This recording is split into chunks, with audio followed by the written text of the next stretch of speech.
My daughter-in-law announced my death on Facebook. I found the post while sitting alive at my kitchen table. "Rest in peace, Dad," she wrote, 6 days before I saw it. They needed me dead for the insurance payout. Only problem, I was still alive. Before we continue, please subscribe to the channel and write in the comments what time it is where you are now. I sat there looking at my own funeral photos for 20 minutes. Casket, flowers, her crying next to it in a black dress. My son Michael standing behind her with his hand on her shoulder. Solemn face. The comments scrolled down the screen. "So sorry for your loss. He's in a better place. Praying for your family."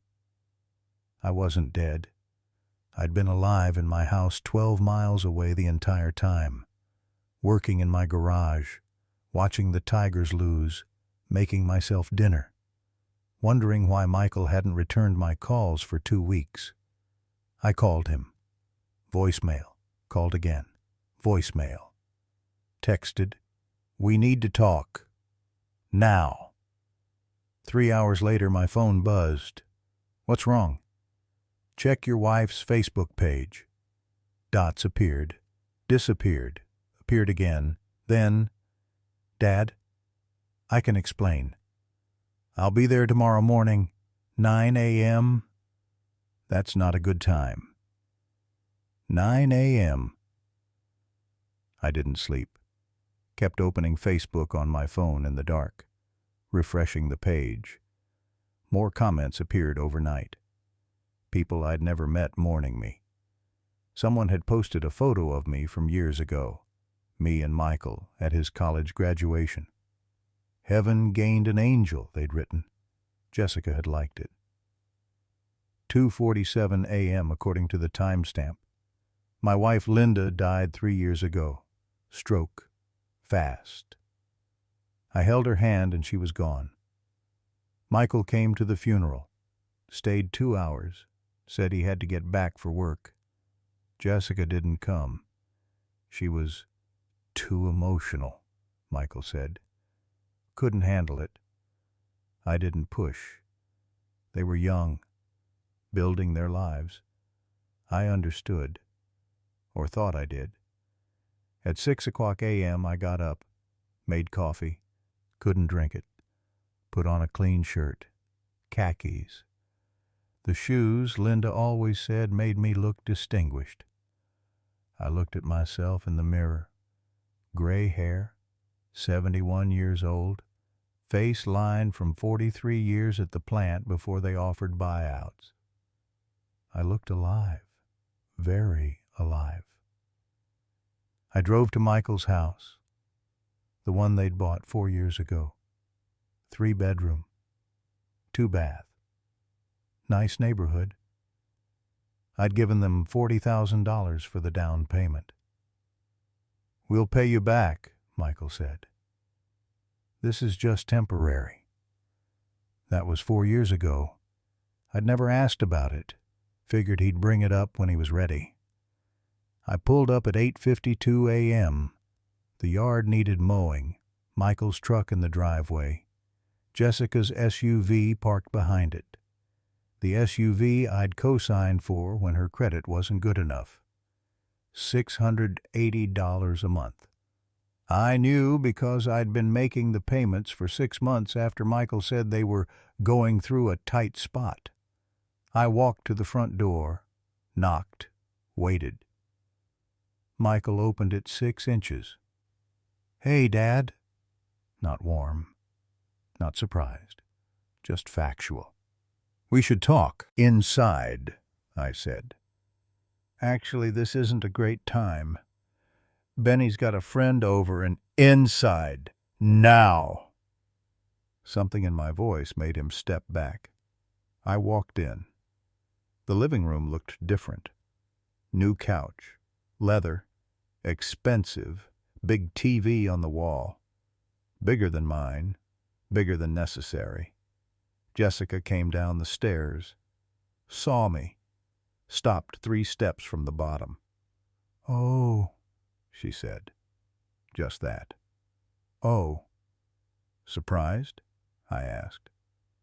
Dad, let me explain. Michael started. Sit down, both of you. They sat on their new leather couch. I stayed standing. 6 days ago, I said, you posted photos of me dead, in a casket, with flowers. You told 300 people I was gone. Jessica looked at Michael. Michael looked at his hands. It was a mistake, Jessica said. A mistake. The funeral home sent us the photos from Uncle Jerry's service, and I thought I was confused. Uncle Jerry died 8 months ago. You posted my funeral 6 days ago. I mixed up the files on my phone, then deleted my number so I couldn't call and ruin the surprise. Michael's jaw tightened. Dad, you're making this into something it's not. Then explain what it is. Silence. The air conditioner hummed. Upstairs I heard kids laughing. Benny, my grandson, 7 years old. I'd seen him twice this year. Once in March when I drove over unannounced. Once in June when they needed a babysitter because their regular girl canceled. The insurance, Michael said quietly. I let that sit. What insurance? Your life insurance policy. The one you told me about. $250,000. You said I was the beneficiary. My hands were very steady. That surprised me. So, you killed me. We didn't kill you. We just... Jessica had this idea that if people thought you were gone, we could file the claim and what? I'd never find out? Never talk to anyone we both know? Never exist again? You don't go anywhere, Jessica said. Sharp, like I was being difficult. You don't use Facebook. You never leave your house except to go to the grocery store. We didn't think you'd find out. You thought? Things have been busy, Dad. We've got a lot going on. I looked around their living room. New couch, new TV, gaming system on the floor, Benny's toys everywhere, expensive toys, not the kind from Target, the kind from specialty stores. When did you file the claim? I asked. Michael didn't answer. When did you file the claim? 4 days ago, Jessica said. After the post got enough engagement to look real. We needed proof of death. Social media helps establish that. Have they paid out yet? They're reviewing it. Should process next week. I sat down. Not because I wanted to, because my legs decided I should. I sat in their armchair, new, matching the couch, and looked at my son. You were going to take $250,000 from my life insurance company while I was alive. We were going to pay it back, Michael said, eventually, when things stabilized. By letting me stay dead. It's not like we were hurting you. You'd never know. Until I died for real. Jessica waved her hand, dismissive. That's years away. We'd figure something out by then. Like what?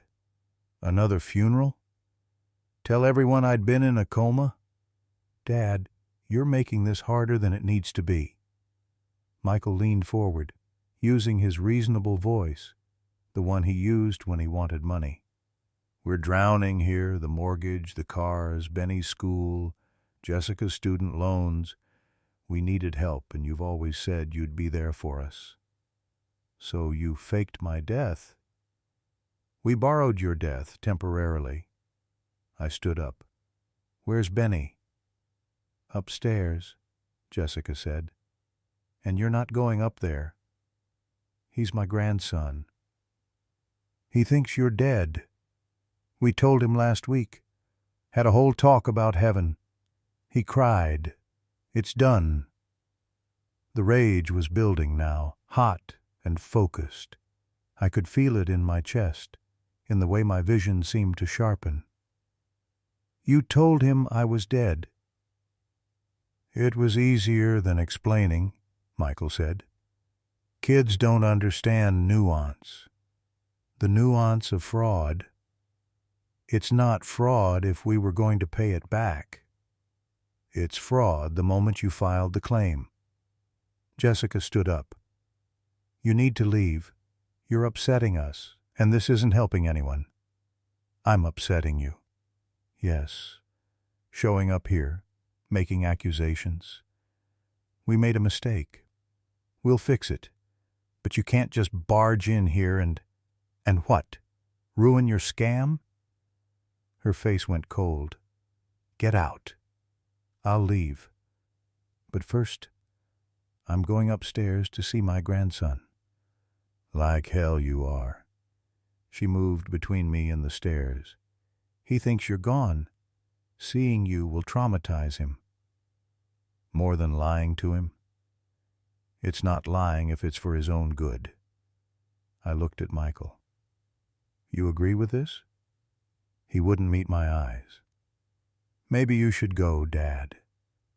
We'll talk later when everyone's calmer." I walked to the door, stopped, turned back. "The $40,000 I gave you for the down payment, the car payments I've been covering, the $3,000 for the emergency root canal, the $1,500 when your furnace broke, the babysitting, the birthday gifts, the Christmas presents." My voice was level, steady.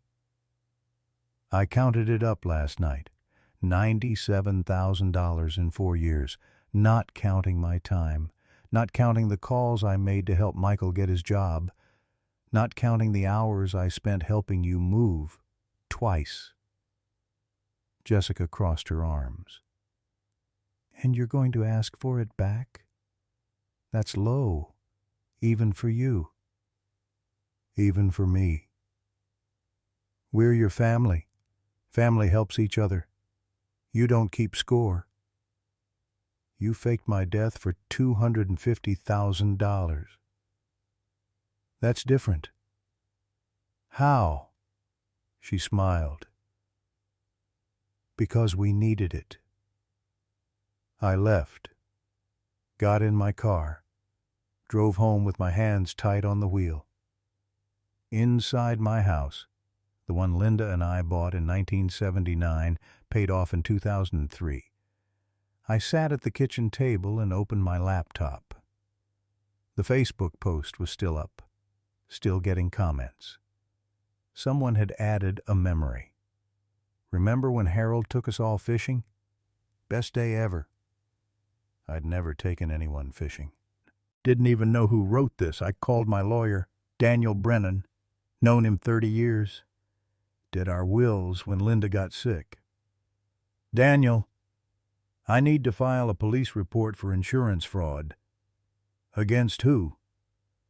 "My son." Silence on the line. Then, "Come to my office. Bring everything." I printed out the Facebook post, screenshots of every comment, the dates. Jessica's profile showing she'd posted it. I printed my insurance policy showing I was alive and hadn't filed any claims. I printed my bank statement showing the transfers to Michael, every single one. $850 on January 12th, $680 on January 29th, $680 on February 28th. The pattern went back for pages. $12,000 in the first 6 months of this year alone, not counting the previous years, not counting the down payment, not counting the furniture I'd bought them when they moved in, not counting Linda's china cabinet I'd given Jessica because she said she'd always loved it, Linda's mother's china cabinet, the one Linda cried over when her mother died. "At least Jessica will treasure it," Linda had said. I found the text messages, went back 3 years, scrolled through, looked at the pattern. Michael's texts to me, 47 in 3 years, 31 of them asking for money or help, 8 of them confirming plans to meet that later got canceled, 5 of them wishing me happy birthday or Merry Christmas, 3 of them about nothing, just "How are you?" messages that went nowhere when I tried to respond. My texts to him, 284 in 3 years, asking how he was doing, asking about Benny, inviting them to dinner, inviting them to Tigers games, sending articles I thought he'd like, checking in. Most of them never got responses. The ones that did were short. Busy. Can't. Maybe later. I printed those too. At Daniel's office, I spread everything on his desk. He looked at it for 20 minutes. Didn't say anything, just read. His jaw got tighter as he went through the bank statements. "They filed a claim 4 days ago?" he asked. "That's what Jessica said." "The insurance company will investigate. They always do with large policies. They'll find you alive pretty quickly."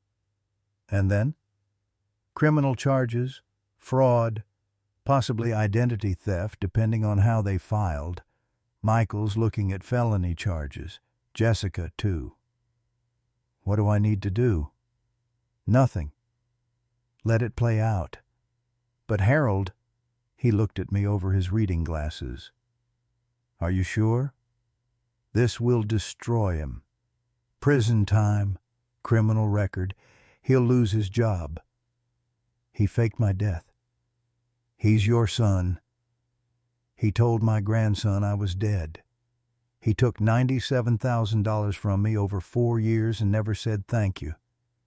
He tried to steal $250,000 more." Daniel nodded slowly.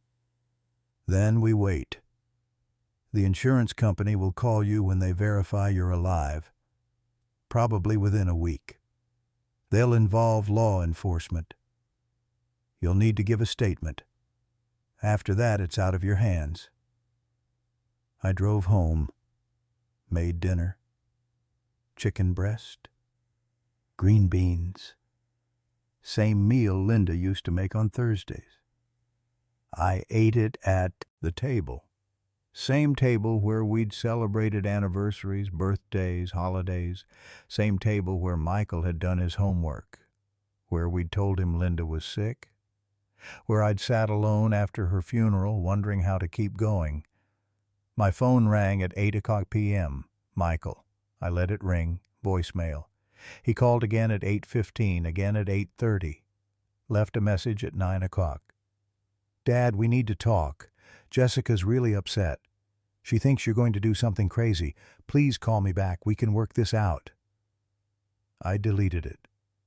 Tuesday morning, a number I didn't recognize called. I answered. "Is this Harold Morrison?" "Yes." "This is Rebecca Chen from Midwest Mutual Life Insurance. We're calling regarding a death claim filed in your name. Policy number—" She read off my policy number. "Can you confirm your current status?" "I'm alive." Pause. "Can you verify your identity for me? Date of birth and social security number?" I gave them. "And you're aware that a death claim was filed for this policy?" "Yes. My son filed it. I'm alive. He committed fraud." Another pause. Longer.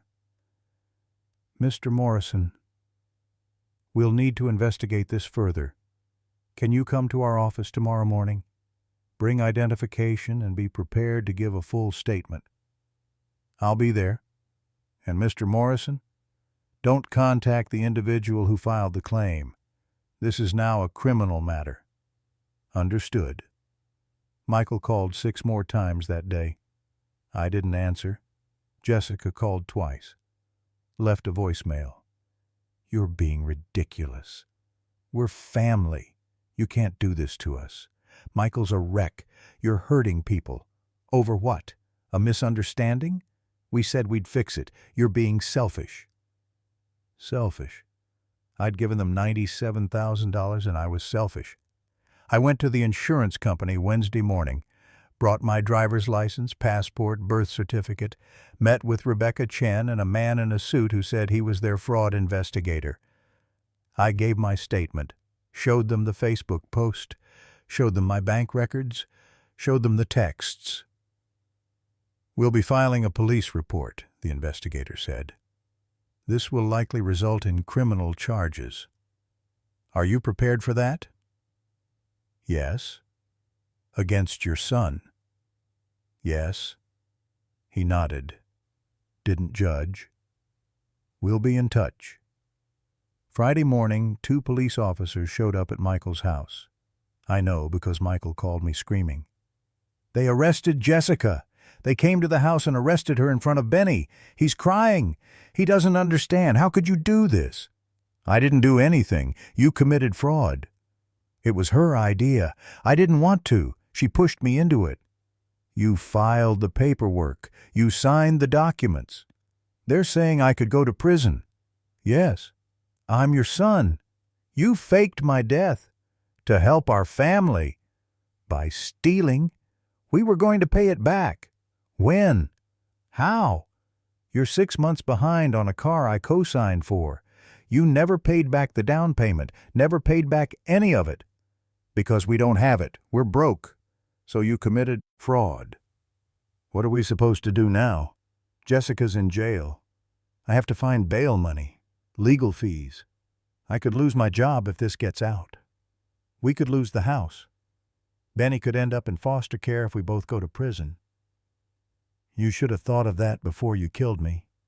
I hung up, blocked his number, blocked Jessica's. Sat in my kitchen drinking coffee that had gone cold. Saturday morning I drove to the cemetery. Linda's grave.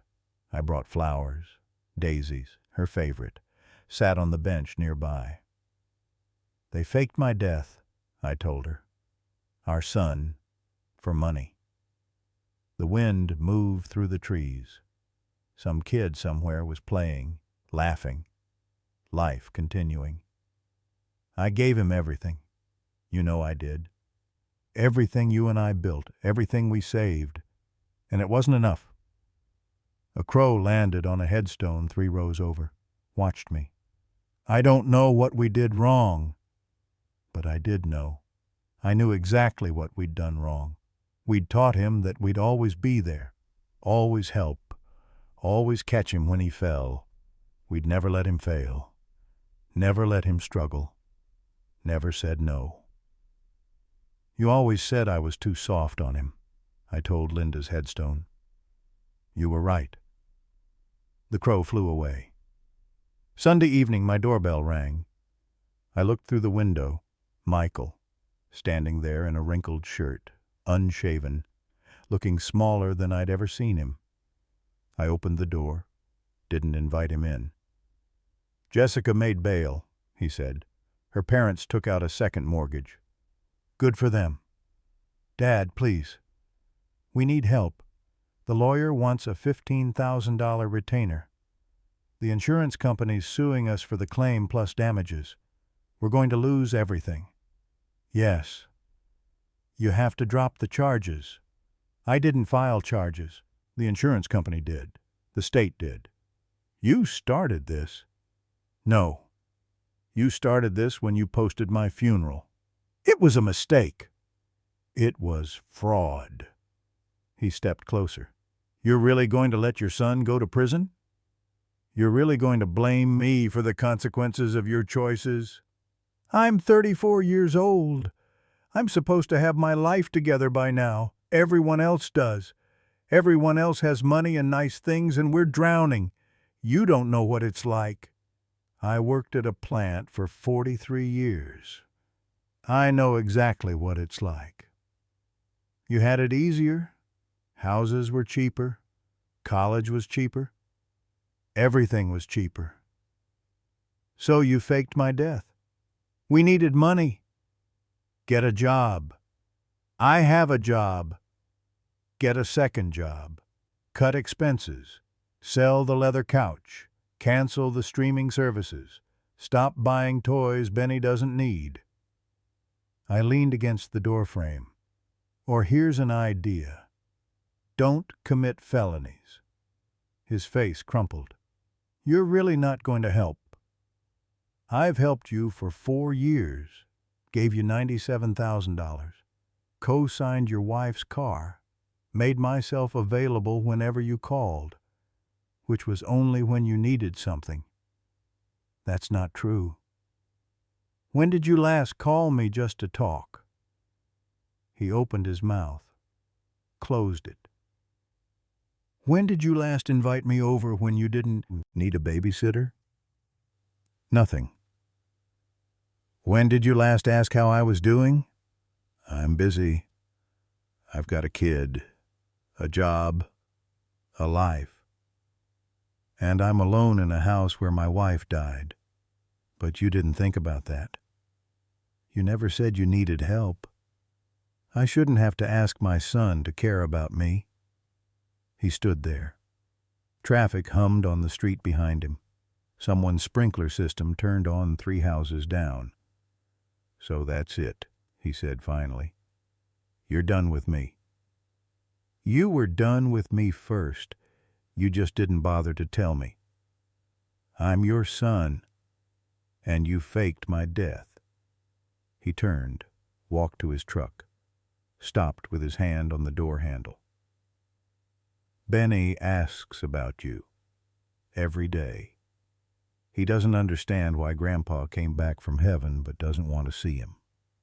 That landed hard. You told him I came back from heaven?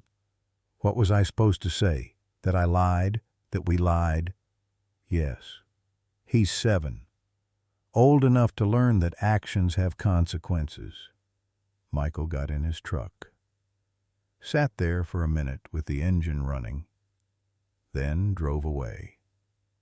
I closed the door, stood in my entryway, the one Linda had insisted on painting yellow because it was cheerful, and felt absolutely nothing.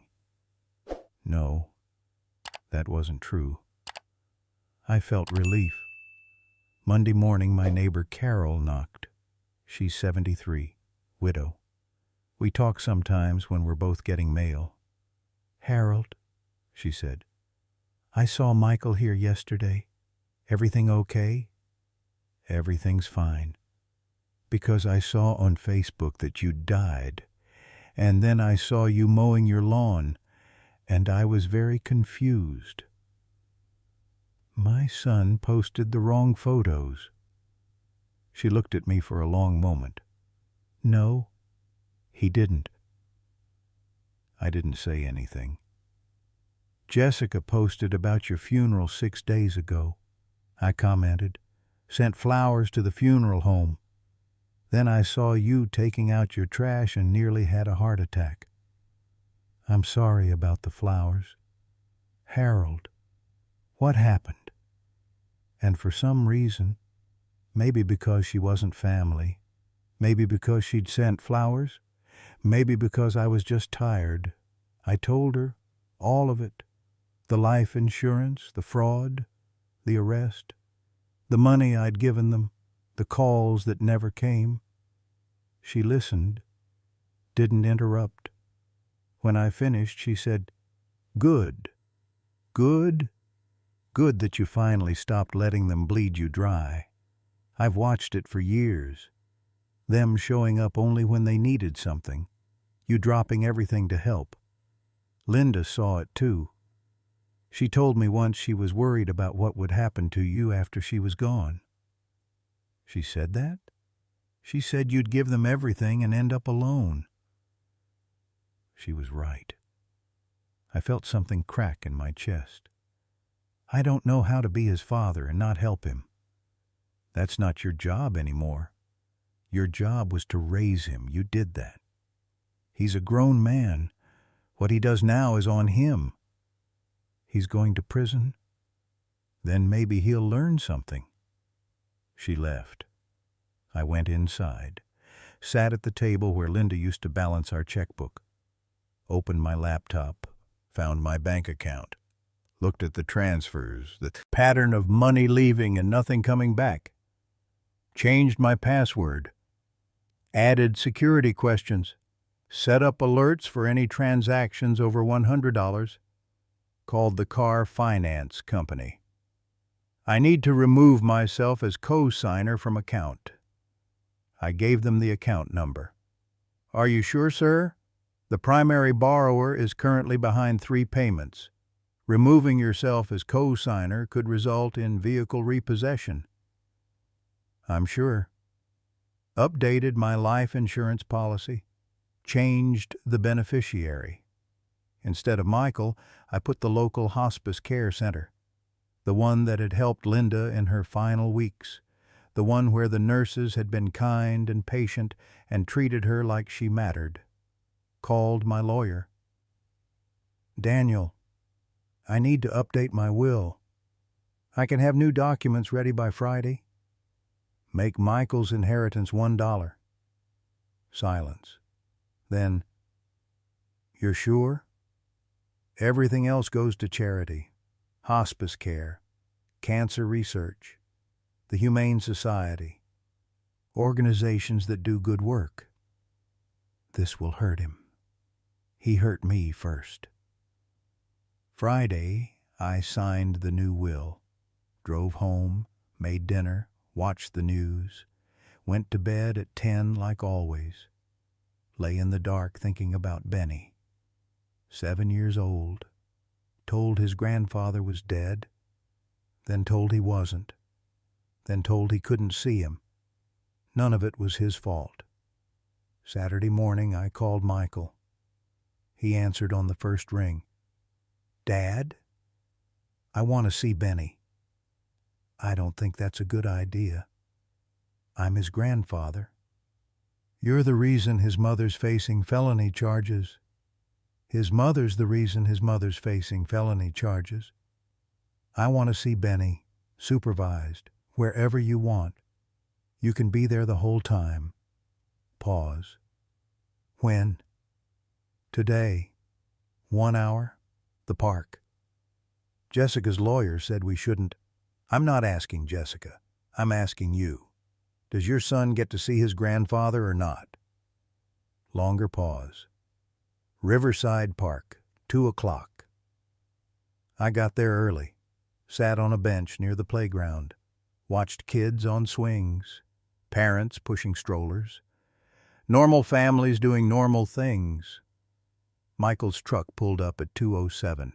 He got out, helped Benny out of the car seat. Benny saw me. Froze. Grandpa? Hey, buddy. He looked at Michael. But you said... I was wrong, Michael said quietly. Grandpa's not dead. Benny ran to me, stopped 3 feet away, looked at me like I might be a ghost. Are you real? I'm real. Can I touch you? Yeah. He reached out, touched my hand, smiled. You're warm. Living people usually are. He hugged me, hard. I put my arms around him and felt something in my chest break completely. I missed you, he said. I missed you too. Michael stood by the truck, watching, face unreadable. Want to play on the swings? I asked Benny. Can we? For a little while. We went to the swings. I pushed him. Not too high, just enough. He laughed, talked about school, about his friend Mason, about the lizard he'd seen in the backyard. Normal kid stuff. Didn't mention the funeral, didn't mention heaven, just lived in this moment where his grandpa was pushing him on a swing. After 30 minutes, Michael called out, Time to go, Benny. All ready? We've got to get groceries. Benny hugged me again.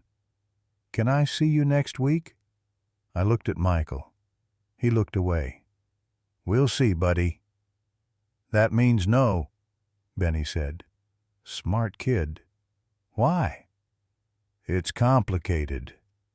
You always say that. Michael came over, took Benny's hand. Come on. But now. They walked to the truck. Benny looked back twice, waved. I waved back. Michael strapped him in, closed the door, walked back to me. He's not supposed to know about any of this. The lawyer said it's better if he just thinks you moved away or something. So, you're going to lie to him again? I'm trying to protect him by keeping him away from his grandfather. You chose this. No, you chose this when you committed fraud. Everything's not black and white, Dad. Life is complicated. People make mistakes. Sometimes you have to do things you're not proud of to survive. You weren't surviving. You were thriving. New furniture, big TV, expensive toys. You weren't starving. You were overspending. You don't understand what it's like to be our age right now. You're right. When I was your age, I had a job, a mortgage, and a kid, just like you. But I didn't fake anyone's death. He stared at me. You're never going to forgive me. I don't know yet. Jessica's pregnant. That stopped me cold. What? 3 months. We just found out. Another reason we needed money. Daycare for 2 kids. Medical bills. Everything. And you didn't think to tell me? Would you have helped? Or would you have lectured us about budgeting? I would have helped. I always help. That's the problem. He nodded slowly. Yeah, I guess it is. He walked to his truck, got in, drove away. Benny waved from the back window until they turned the corner. I sat on the bench, watched the sky turn orange. Families packed up, went home. The park emptied. My phone buzzed. Text from a number I didn't recognize. Mr. Morrison, this is Detective Sarah Walsh. We need you to come in to give an additional statement regarding the insurance fraud case. Can you come to the station Monday at 10 a.m.? I texted back. I'll be there. Another text. This one from Michael. Jessica says the baby's due in March. It's a girl. She wants to name her Linda, after Mom. I looked at that message for a long time. They were going to name the baby after Linda, the woman whose china cabinet they'd taken, who they'd grieved for 90 minutes before Michael said he had to get back to work, who they'd barely mentioned since. They were going to use her name. I didn't respond. That night I dreamed about Linda. We were young, maybe 30, in our first house, the small one on Maple Street, before we moved to this one. Michael was little, maybe 3, playing with blocks on the floor. He's going to break your heart, Linda said in the dream. You know that. He's 3. I'm not talking about now. I woke up at 2 a.m., the house silent, empty, got up, made coffee, sat at the table, thought about a baby girl named Linda who would be born in March to parents facing felony charges. Monday at 10 a.m., I went to the police station, gave my statement to Detective Walsh. She was maybe 40, professional, kind. The district attorney is moving forward with charges, she said. Your son and daughter-in-law are looking at multiple felony counts, insurance fraud, identity theft, wire fraud. If convicted, they're facing 5 to 10 years each. Each? They both participated, both signed documents, both benefited. They're kids. I understand this is difficult. They have a 7-year-old, another on the way. I know. What happens to the kids if they both go to prison? Usually other family members, or foster care if no one's available. I thought about Benny, about a baby girl named Linda, about them in foster care because their parents faked my death. Is there any way to reduce the charges? Detective Walsh looked at me carefully. The insurance company has some flexibility. If full restitution is made and they're willing to drop the civil suit, the DA might be willing to negotiate. Reduce felony to misdemeanor, probation, instead of prison. How much restitution? The claim was for $250,000, plus legal fees and investigation costs, probably $275,000 total. I didn't have $275,000. I had the house, retirement savings, some investments. If I liquidated everything, maybe I could get close. If someone paid the restitution, I asked slowly, would that help? It would help, but it wouldn't erase what they did. I nodded, thanked her, left, drove home, sat in my driveway, looked at the house Linda and I had paid off in 2003, 21 years free and clear, our dream, our security, our legacy, called Daniel. I need to know what my house is worth. Harold, don't. Just tell me. The market's strong, probably $380,000, maybe more. And if I liquidate my retirement accounts? Harold, how much? He sighed. With the 401k, IRA, and savings, roughly $200,000. But you'll take a massive tax hit if you cash out early. Total available? Maybe $450,000 if you sell everything. That's not including penalties and taxes. Net, you're looking at maybe $320,000. Enough to cover the restitution. Enough to destroy your security. You'll have nothing. No house, no retirement, no cushion. What are you going to live on? Social Security? That's $1,800 a month. You can't live on that. People do.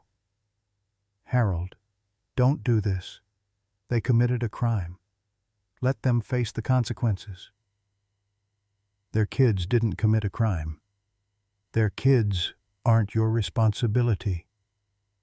Yes, they are. I hung up, sat in my car in my driveway thinking about what Linda would say. She'd say I was being stupid. She'd say Michael needed to learn. She'd say destroying my security for his mistakes was insane. She'd be right. But she'd also say that baby girl didn't deserve to be born while her mother was in prison. That Benny didn't deserve to lose both parents. That family was complicated and messy, and sometimes you did stupid things because love made you stupid. She'd said that once, when Michael was 17 and crashed her car, and I wanted to make him pay for the repairs himself. Love makes you stupid, she'd said. That's how you know it's real. I got out of the car, went inside, called the insurance company. This is Harold Morrison. I need to speak to someone about the fraud case. They transferred me 3 times. Finally got someone who mattered. Mr. Morrison, what can I do for you? I want to pay the restitution.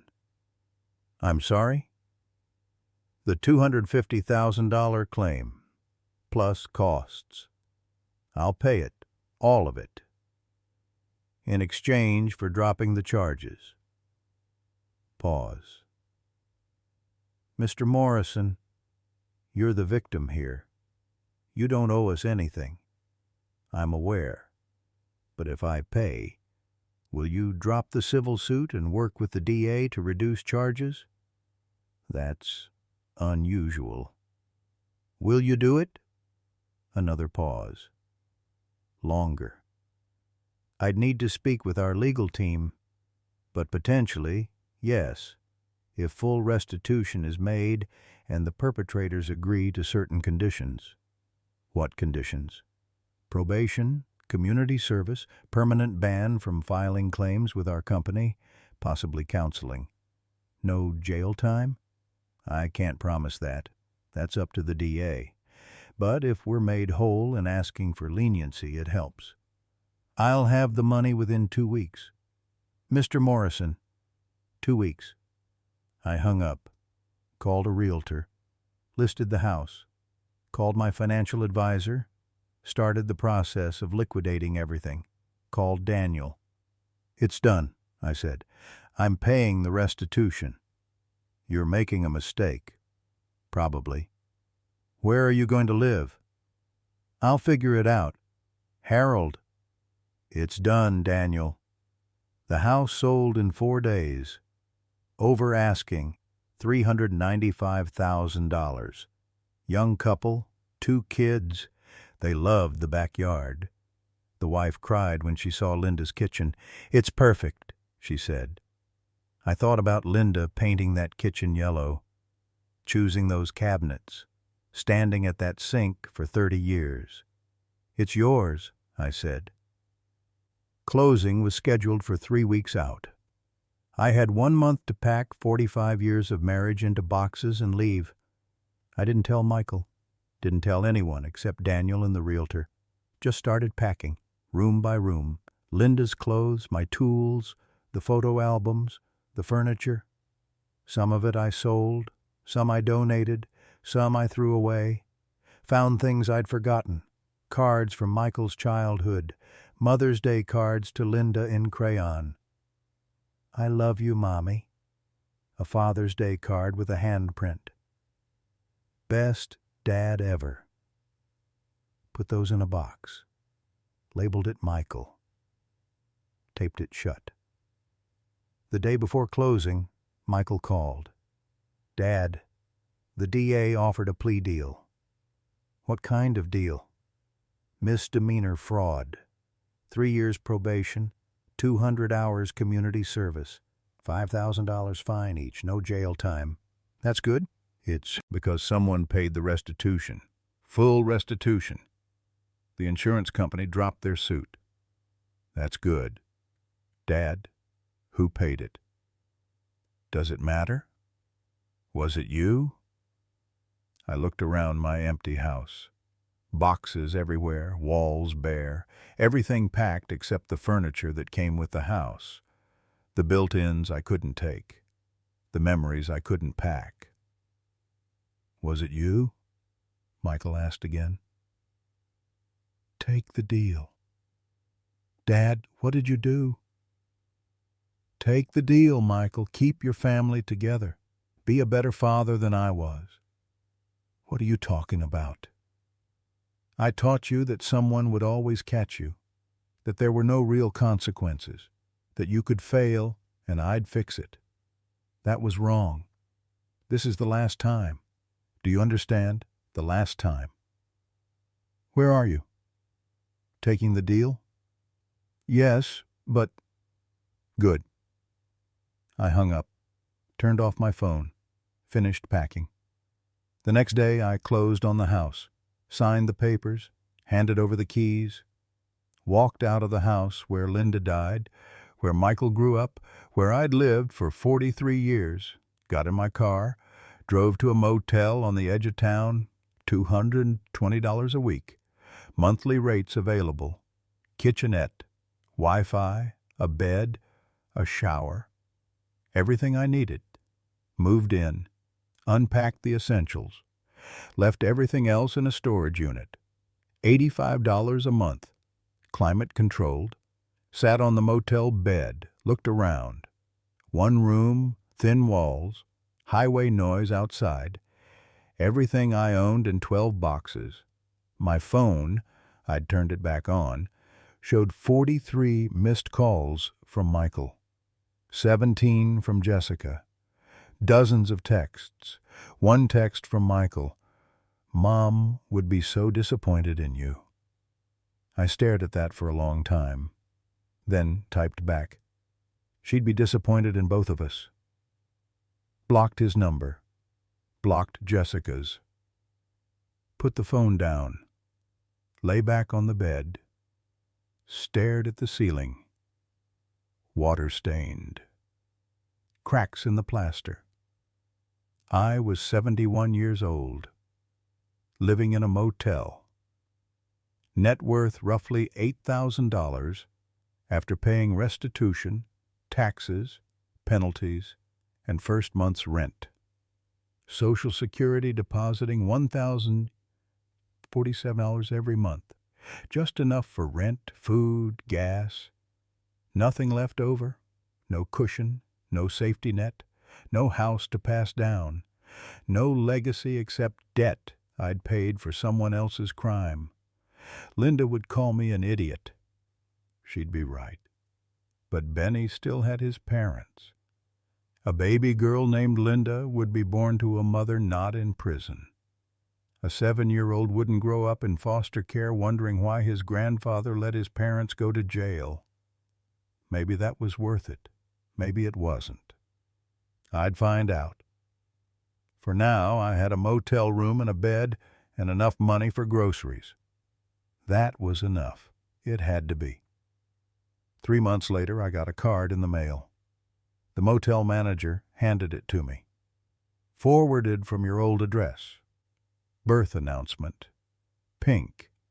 Linda Rose Morrison, 7 Tau Silbies 4 Oz, born March 3rd. Photo inside. Baby with dark hair, wrapped in a blanket. Michael holding her. Jessica next to him. Benny kissing her forehead. No note. No message. Just the announcement.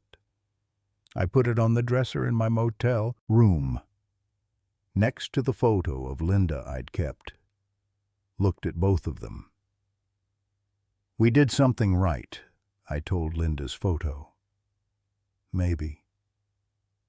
The baby looked like Michael when he was born. Same nose, same chin.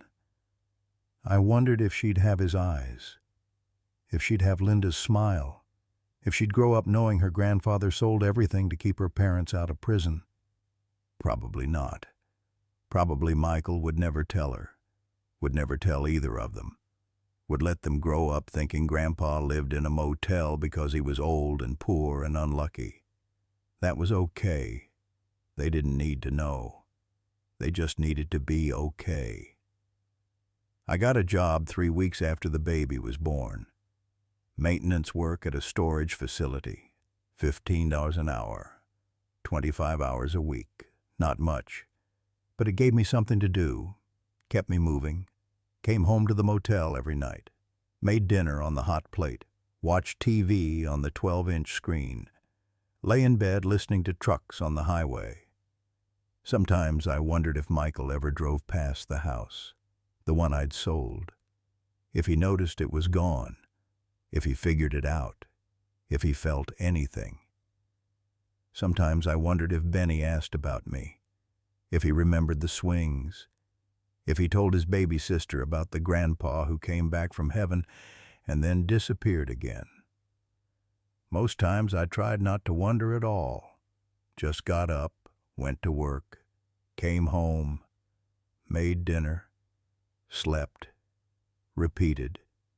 71 years old, living in a motel, working maintenance, alone.